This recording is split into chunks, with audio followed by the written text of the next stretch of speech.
Thank you so much, Steffi, for having me here after 8 years again. It's a pleasure. And after a terrible process of getting your visa. Oh no, I know. That was like, it happened last minute and we made it happen. So Mark, thank you. And Steffi, thank you. Pleasure. Go ahead. So, Neeraj, you are back at DLD, as Steffi was saying, but things were very different in 2014. What were you doing here? Great question to start. This was January of 2014. I was the chief business officer at WhatsApp that had joined in 2011 after 2 years of WhatsApp getting started. And in 2014, early 2014, we were sort of like a well-known app in all across the globe. We had more than 400 million users. And Steffi was very curious that you have not presented Jan, who's the co-founder and CEO of WhatsApp, to the world. So why don't you bring him to DLD and talk about WhatsApp and what does it stand for and why it has grown so fast. And we got Jan on the stage here at DLD and talked about the WhatsApp story. This was January of 2014, and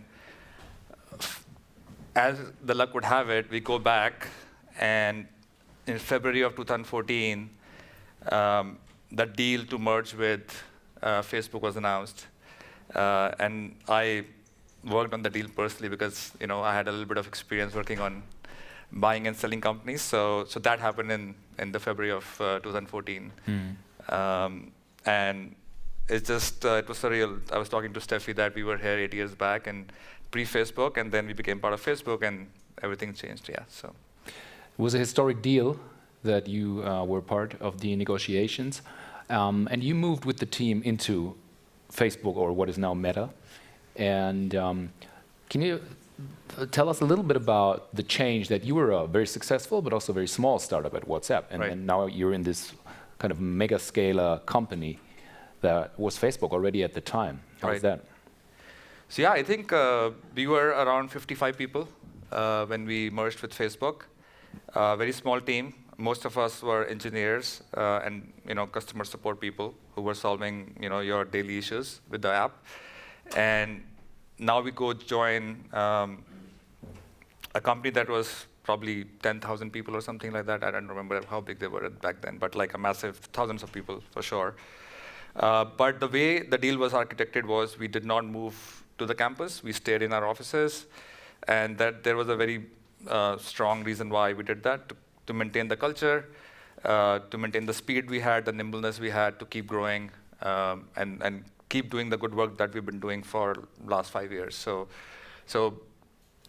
the idea behind keeping a separate office and continue to do what we were doing was great. It worked for the first 2.5, 3 years, and then we had some differences, and it's all public knowledge, that Facebook wanted to monetize WhatsApp differently than we thought we should be doing it, and Jan and Brian and I left in 2017, 18 onwards. Yeah. So, but as a deal, it was a great deal for everyone because we were able to grow the user base from 400 million-ish people to, when we left, we were probably 1.5 billion users using the app. So from that perspective, we maintained the values that we built WhatsApp with, and it stayed till we were there. You mentioned small differences, which is kind of an understatement. You just 2 weeks ago, you wrote on Twitter you regretted. Can you tell us a little bit more about when you started to doubt that it was good what Facebook was doing, and also, and now we're talking about the T-shirt, when you started having second thoughts about the whole way social media has been built? Right. So I think it's a very personal topic to me. When we became part of Facebook, which, as all of you know, runs Instagram and Facebook, which is the business model is based on ads, right? And the way things have evolved over the years, it's not about the user anymore. It's user is the product, and advertisers are your customers, right? So what you end up doing is you keep on building features in the product, that the only goal is to bring you back on the platform, right? So you call that re-engagement, you call it whatever. They're tactics to keep bringing you back on the app and re-engaging you so that you see more ads, you click on more ads, and then the company makes more money. But as we have seen over the years, these algorithms go wrong a lot of times. There is election interference to misinformation to hate speech, all of those kind of things. And the algorithm doesn't know that it's not something which they're optimized to amplify all of these things, and it results in things which obviously as a society we don't want to see us and our future generations go through, right? So all this was going on, and then we saw it first time how these companies are run and what they're capable of doing, to the point that they sort of lose focus on the user itself, right?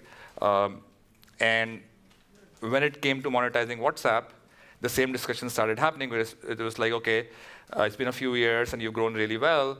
I think it's time to do ads, right? And when we did the deal, it was very clearly understood that this is not the way we want to monetize WhatsApp, because it's a very personal thing. You are talking to your friends and family. You don't want ads to come in the way. We don't want to collect any data from you.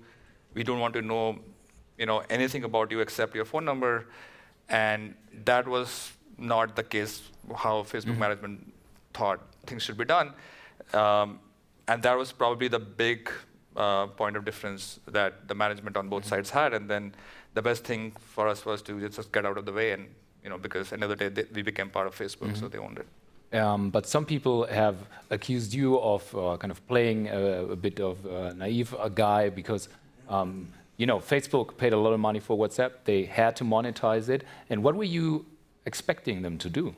No, absolutely. We wanted to. I mean, there's a lot of misconception that we were building WhatsApp not to monetize it, or we didn't want to monetize it. In fact, I don't think people know that when we merged with Facebook in 2014, we had raised 2 rounds of venture capital money from Sequoia Capital, which was a total of $60 million. We still had all of that $60 million in the bank.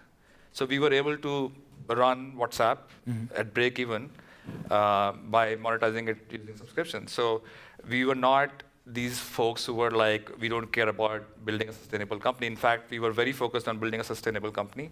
And that's where I think we never really dipped into all the venture capital money that we had raised before becoming part of Facebook. And the idea even with Facebook was to keep continuing to find ways to monetize, which were not dependent on ads. So maybe there's a misconception outside that we just didn't believe in monetizing WhatsApp. We wanted to, but ideologies and principles are completely different. How Facebook looks at things versus what WhatsApp management looked at things were completely different, and that's where I think the diversion happened in the end. And now you have a new app. It's called HalloApp, with an A, by the way, like the German Hallo. Hello. A little bit of a German flavor. And this is a subscription model. Can you tell us what the difference is from a user's perspective? Is this a social media app, or is this a messenger app? Right. So let me give you a little bit of a backdrop of how we got started. When we went through all this experience of becoming part of Facebook and leaving, me and my co-founder Michael, who is also an ex-WhatsApp engineering leader, he had left WhatsApp as well in 2018, and we were thinking about how this space is evolving, and personally, for us, what do we want to see the society and our kids and next generations to spend time on, right? And there's obviously a big talk about misinformation, hate speech, addiction, mental issues, and all of those things. Do we want to subject all of us to those things, versus can we have an alternative, right? Everybody was talking about what the issues are with social media. Like, that's a very well-known discussion is happening. Techlash discussion. All over the world, right? But very few people are saying, okay, we are going to go fix it, or we're going to actually do things to improve it, right? That is where we thought, okay, let's not use all our energy to say what is wrong. Let's use all our energy to actually build something which is different, right? And that's where I think the idea of HalloApp came up, that if we think of a design for a social app, so first of all, it's a private social app, which does only 2 things. It connects you with people who you actually know in your life using your address book. So it's similar. The concept is similar to a messaging app where the connections happen using your address book on your phone, but it is not messaging focused. It's focused on, it's like a feed. So you post something and all your friends who are also on HalloApp get to see what you've just posted, right? So you limit yourself. Yes, that's the great point, right? So you limit yourself to the reach of your address book, right? So there's no concept of me posting something in public that goes viral and goes to millions of people. That doesn't happen on HalloApp. We don't allow people to keep reposting mindlessly things, right? There's no such concept, right? Because one thing we really care about is to build something which is authentic and intimate, right? So you're surrounded by people who you actually know in your life. So you can be yourself. I think one other thing that we didn't talk about is on social media, people are not themselves anymore. I actually think everything on social media is fake. It's not your real life. People are portraying who they are not, right? Because that's how algorithms work, right? They encourage people to post something which gets more likes, and then that's where the whole thing goes. That's how the influencers culture came up, and it's become something else. Not about sharing what you're feeling on a day-to-day. But users seem to like it. TikTok and Instagram, very successful, very algorithm-based. I totally agree with you. There is space for something which is completely public. TikTok is for completely public content, but it's not about your friends and family. I can watch and get entertained by some performer in some part of the world, and it's great. And they keep showing me stuff which entertains me. That is amazing. We are different. We are saying we want to connect you with your friends in a very intimate and authentic way, and it's also very private. So we don't know anything about you except your phone number. So we don't collect any data where you live, who your friends are, what you do, who you're connected to, who your relatives are, nothing. It's not about collecting information or data about you. It is all about getting out of the way, and that is where the subscription model comes up, where whether you come once a day or 5 times a day or once a week, we still, when we build a subscription model, we don't have a subscription model today. Eventually, when we have it, we don't care to bring you back artificially or create this engagement tactics in the app, and that's when no algorithms are needed. The audience can imagine the app like the very old Facebook feed where you really only had your friends, plus a big WhatsApp group. Yes, so it has your feed, which is all your friends on HalloApp, which is your home feed. It has a concept of creating groups, so I can create a family group or a coworker group or a sports group or whatever I'm interested in, and then you have one-to-one messaging. That's it. I think it's a very simple version of how a private social app should be if it was designed today. Yeah. But if I was an investor, maybe I would hear 2 things I don't like, and the first one is limited, like the growth, where does the growth come from, and also subscription model. So how do you really want to scale that if you are competing with companies that give away stuff for free? Right. So I think we thought about it very in a way that we want to have controlled growth, right? A lot of things that grow through hypergrowth also come down in a very strong way, right? We didn't want to go through that artificial stage of growth that is, created just for hype, right? So we stay away from hyped up concepts. And that's where I think for us it's very important that we grow in a very organic, thoughtful way. And it might take us longer, but I think we want our users to have a really intimate and special experience, right? To your second point, I think there is enough money in this world and which cares about subscription. It's a very proven model, right? There are enough companies that have been built which are monetizing using a freemium model where the base version is free and everybody can use it. And then you have a paid version which gives you extra features, right? So I don't think there's an issue. If you're growing consistently and you can prove that you can build a sustainable company, I think there are investors to back you. Yeah. I was here in 2020 and I talked to Tristan Harris, who was here, who's also a big critic of Google and Facebook. Now you are here. Is there really some kind of a shift in the mentality in the Valley that the criticism, the whole discussions have worked, or is this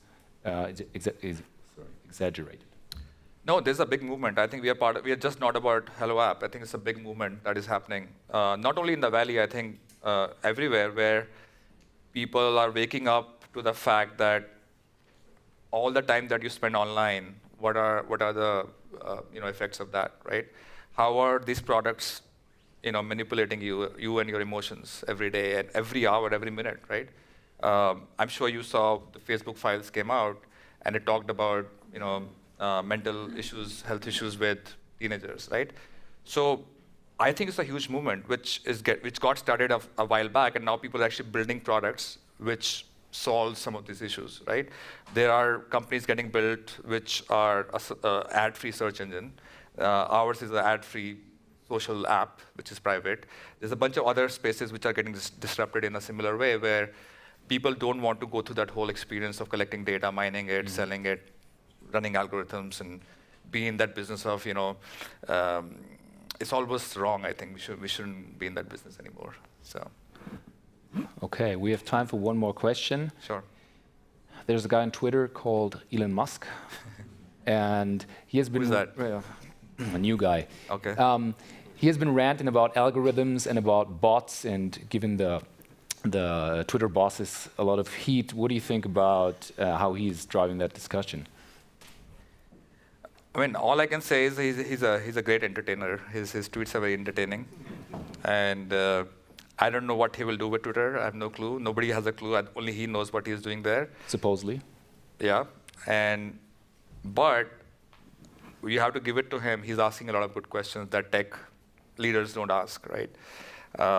Especially about algorithms and what it does. And so he is definitely at his level, which is, he has such a humongous following, is spurring this discussion that, okay, why are we not talking about fake accounts? Why are we not talking about, bots that are, spreading spam and scam and whatnot, and also about algorithms. So that part, I think, is really important. I think as part of the tech ecosystem in the Bay Area and all over the world, I think it's very important to ask these questions. And I don't know whether he'll find the answers or not, but I like that part of what he's doing. We'll see what happens when he opens his Hello account. Okay. Only his friends will know, because he will not have that massive following on HalloApp. Okay, Neeraj, thank you. Thank you for sharing your Thanks, insight. Jannis. Thank you.